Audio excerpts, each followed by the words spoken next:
I just don't understand how we're supposed to go back to normal after something like this happens. When you talk to someone else who's had significant loss, they'll just tell you that eventually every day you function a little better and every day you move forward. And I'm hoping that one day it'll be there.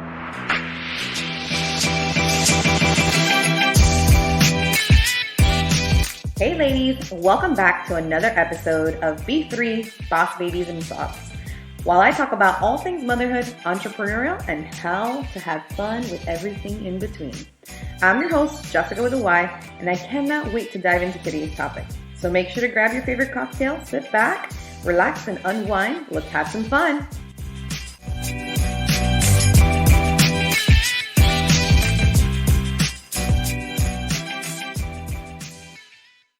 Hey everyone, and welcome to today's episode of Boss Babies and Bottles.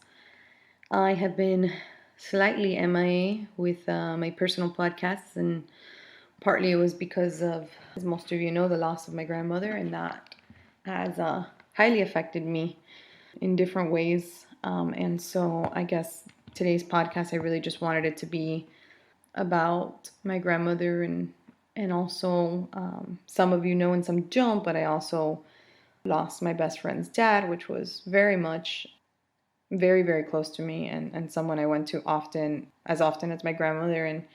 And between these two people, they were really my go-tos when it came to, advice and things that I needed. And so I wanted to do this episode, and at the same time, I don't want to say I dread it because I don't, but I don't really want to keep hashing out the feelings over and over again out loud. And obviously this is a very personal episode in that sense. Like, I've lost two very important parental figures in the last 6 months. And I'm not sure, well, more than that, sorry, because it was August to now. I don't even know what month I'm in. That tells you 2020 was a blur, as we all know. So, but it's crazy because it's funny how when people are not doing well, how we just kind of go see them and we just sit around and wait. And that's what we did with my grandmother. We knew that she was already declining and getting worse, and they told us on like a Monday, Tuesday, and we were all there and we all went. And then on Wednesday, she started to not be able to speak and wasn't obviously lucid. There wasn't anything. She was really just, she looked like she was just asleep. And that started Wednesday night, and then we all just were there all the time, as much as we could. Very few times did we all have to like get up or go do something or whatever. And we were just there as much as possible. And my aunts, uncles, and mom, they just, they slept there with her in her house. And we were very fortunate because she was at home with hospice there and with us around her 24/7. And so we had those few days of anticipation, I guess, of knowing it was coming and kind of seeing her suffer and knowing that she didn't want to be in that state. And so it was hard, and then it was really hard to just be there, and just we were all just kind of together again. It was just basically 5 of us. I have 2 aunts, my uncle, my mom, and me, and we just hung out with her and made sure that someone was always with her and us, just around her. Just, again, it was not really doing much except for being there as much as possible. And I would stay as late as I could, and then I would come home because my husband was here with the babies. I would wake up early the next day and go back. And on Friday night, I left at about midnight, and I got back at my house probably at about, whatever, right before 1 a.m., went to sleep. She passed away at 2 in the morning, and got the call, and I head over there, and I was there, the rest of the time. And it was a really rough night, especially because and it was rough, and it wasn't. It's very weird because at the moment when I found out, I thought, my whole life, I thought that when this moment came, I would be destroyed. And at that moment, I wasn't. I was actually at peace because she was suffering, and I knew she was suffering, and I felt like oh, she's finally at peace. Like, she's finally joined my grandfather. Like, she's okay now. And I felt that, and you could tell, again, from all 5 of us that were there the whole time, that's how we all felt. Like, just, although we were sad, and although, that it wasn't what we wanted, it was a sense of peace in the moment. And then, of course, that went away and was taken over by obviously sadness the whole time. But, and then obviously getting together and having to tell people and doing the funeral arrangements and just all of that, which very fortunate that my aunt took that part on. And I took on the part of writing her eulogy and finding a way to have it within me to speak in front of friends and family and all the people that loved her, about her, which when it was my grandfather's passing 11 years ago, it was very all of a sudden, and no one could speak. We really just didn't have any time to process anything, and he passed away the same through the night, and that same night we had the wake all through the night, and the next day the burial. It was the longest, I don't know, 48, 72 hours, God knows. It was so long and so terrible because again, it just really was not expected. And this, although it still hurts. It's still there. And, we all felt like, okay, the poor thing is suffering. We hope that she leaves in peace. And she did. She left while everyone was sleeping. She didn't suffer. She did nothing. She just stopped breathing. And some of you knew, and obviously some didn't, but she had liver cancer and she had been battling that for about 3 years now. And she fought for us. That's just the reality of all that. And so there's a difference when you have that timing of those few days and when it's all of a sudden, or when it's unexpected. And again, with my grandfather, it was all of a sudden. With my grandmother, we had the time. But then with my best friend's dad, my sister's dad, what I call him, it was unexpected and just it was unexpected and not something that we were there for. And some of you again know and some don't, but he passed away in the hospital. He had been battling cancer, and he had GVHD, which is graft versus host disease from his bone marrow transplant. And he caught COVID accidentally, of course, as obviously a lot of people during that time. And he went into the hospital on July, and he never left. On August 13th, he passed after being there for about a month, and he just passed. And we weren't there. We couldn't be there. It was a time where the hospitals didn't allow people to go in, and it was tough.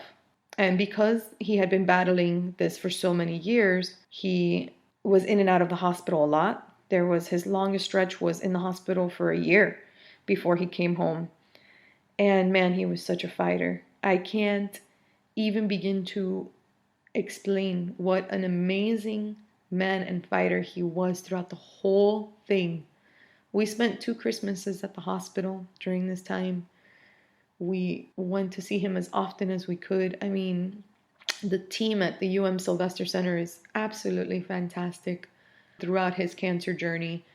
And then throughout his COVID journey, it was very different. The hospitals were not as nice. Not nice. Nice is not the word. They were overly filled with work. And we knew that. And, we got to see him very few times through FaceTime where he was intubated. So speaking wasn't something that he could do. He could hear us, but we could not hear him. And his passing was hard because, again, none of us were there. None of us were able to see him even after he passed. It's literally been weird because there's some days where I still believe that he is here with us and that he is just in the hospital and that he'll come back and that he will be back and that I can call him.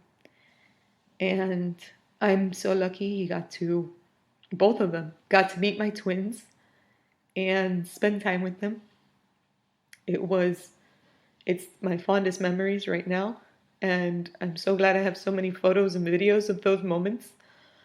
I don't know if it was me in anticipation of knowing at some point in time it would happen or what it was, but I'm a huge picture taker and video taker of the kids. And so at least they have those memories and I have those memories, right? So, death comes differently to all of us just based on what happens with the person. And it's crazy because I just don't understand how we're supposed to go back to normal after something like this happens. I don't know how. And I still obviously have not figured out how. And when you talk to someone else who's had significant loss, they'll just tell you that eventually every day just gets a little bit better, or every day, not, I don't know if better is the word, but every day you function a little better and every day you move forward. And I'm hoping that one day it'll be there. Right now I'm at less than a week with my grandmother, and obviously months away from my sister's dad's passing, but it's just so crazy how life continues. And that was something that, as crazy as it was, Mike was my best friend's sister's dad's name, and Mike told me that, while he was in the hospital one time, one of his comments to me was, life goes on. And I think I had apologized because I hadn't been able to come like the day before or 2 days or whatever it was.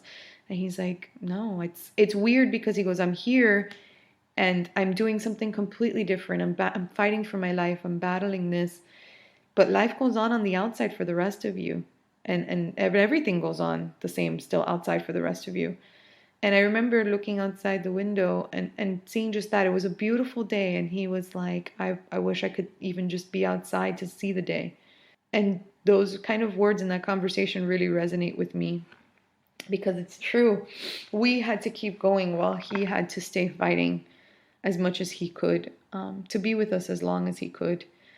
And, I remember journaling at the passing of another person that I wasn't 100% close to, but close enough, and my friend was close. And I remember writing about, the line in between the years, right? And for my grandmother, her line is 1941 to 2021. That line in between those years is what holds all the significance in our life. That little line that shows our years of life is what holds all the significance in a person's life. Everything that they did, everything that they accomplished, everything that they were.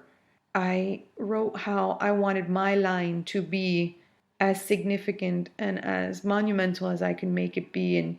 And I still stand for that every day, trying to make a difference in, even if it's one more person's life, helping one more person, or obviously raising my children to be amazing human beings so they can also touch many people's lives. And it's just, that's what it is. And that's what these two people did, not just for me, but I know for a lot of people around them.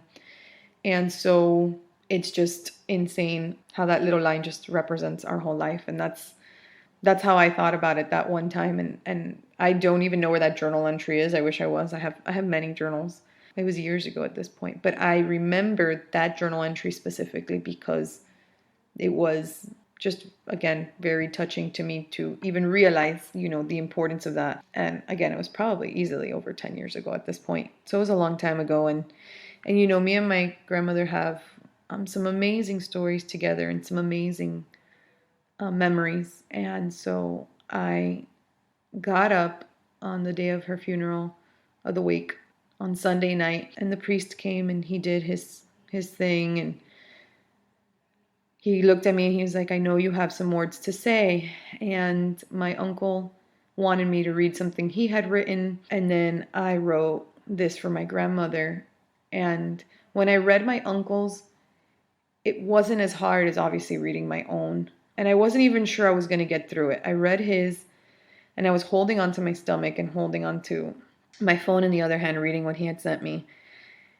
And I was like, okay, I got through it. And then I got to mine, and I swear to you, my whole body just started shaking from just I don't even know, because I'm not really a nervous public speaker for the most part. I mean, look at what I do for a living, and obviously my podcast, but I just started shaking, and I was just like, I don't know if I can get through this. And I had to take a few deep breaths, and I don't know how I gathered myself. And I remember shaking throughout the whole time while I was reading this, and I wanted to read it on here today as well so that I could commemorate her and in the best way I knew how, because writing for me is a scapegoat. It's what I use to figure out how I feel and get things out. And in most cases, my journaling is absurd and insane, but it really helps me become self-aware and digest the things that have happened in my life. So this is what I wrote for my abuela. As most of you know, my grandmother loved orchids. So much so that my tia Mari told me a story on how they would go together to the orchid show, and she would buy them super small, the small ones, so that she could hide them from my grandfather, because he had finally told her Ni uno más, which means not one more.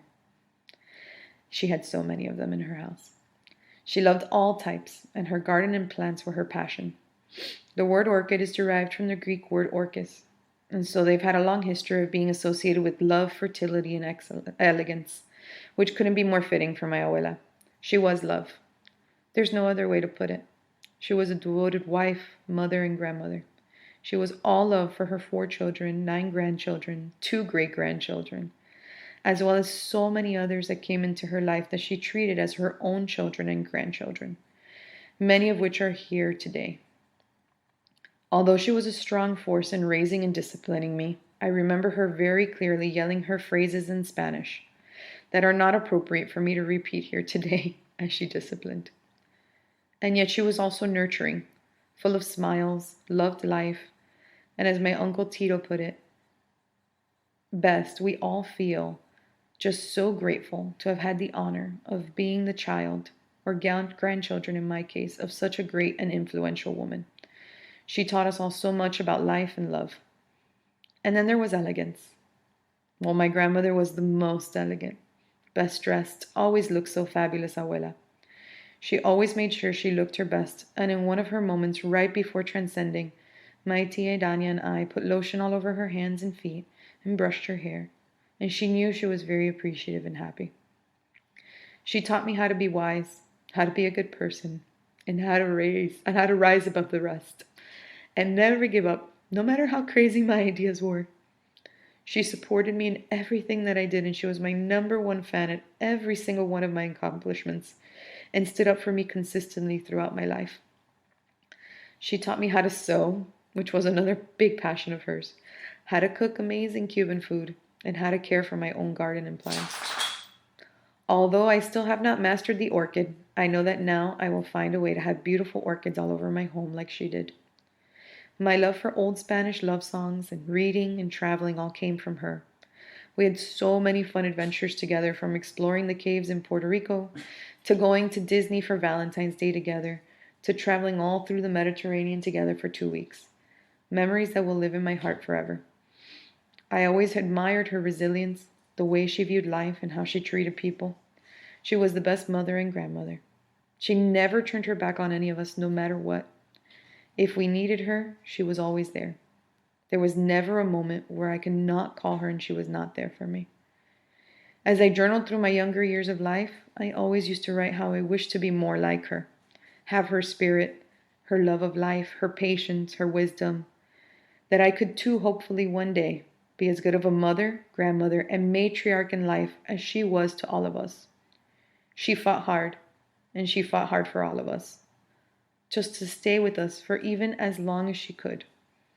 Her goal, she told the doctor once, was to be able to see my 2 oldest cousins graduate, Sophia and Jason. And now she'll have a front row seat, along with my abuelo, to all the important moments in life. We will now carry her within us in every decision we make and in every memory we create as a family, united together in her strength and in God. If abuelo and abuela's life has taught us all anything, I hope that it's taught us to enjoy now our loved ones and the time we have with them, that there's no arguments or disagreements or discussions that are worth any lost time with family and the people that we love. I will miss you, abuela. May your orchids in heaven be as beautiful as you are. I love you. And as hard as it was for me to get that out now, you can only imagine how hard it was that day, with her behind me and all our friends and family in front of us. If you've gone through a significant loss, I understand you, and I'm with you. And my heart goes out to you too. Thank you so much for listening to today's episode. As hard as it was for me to get this out, I'm hoping that it will help someone at some point in time. So thank you.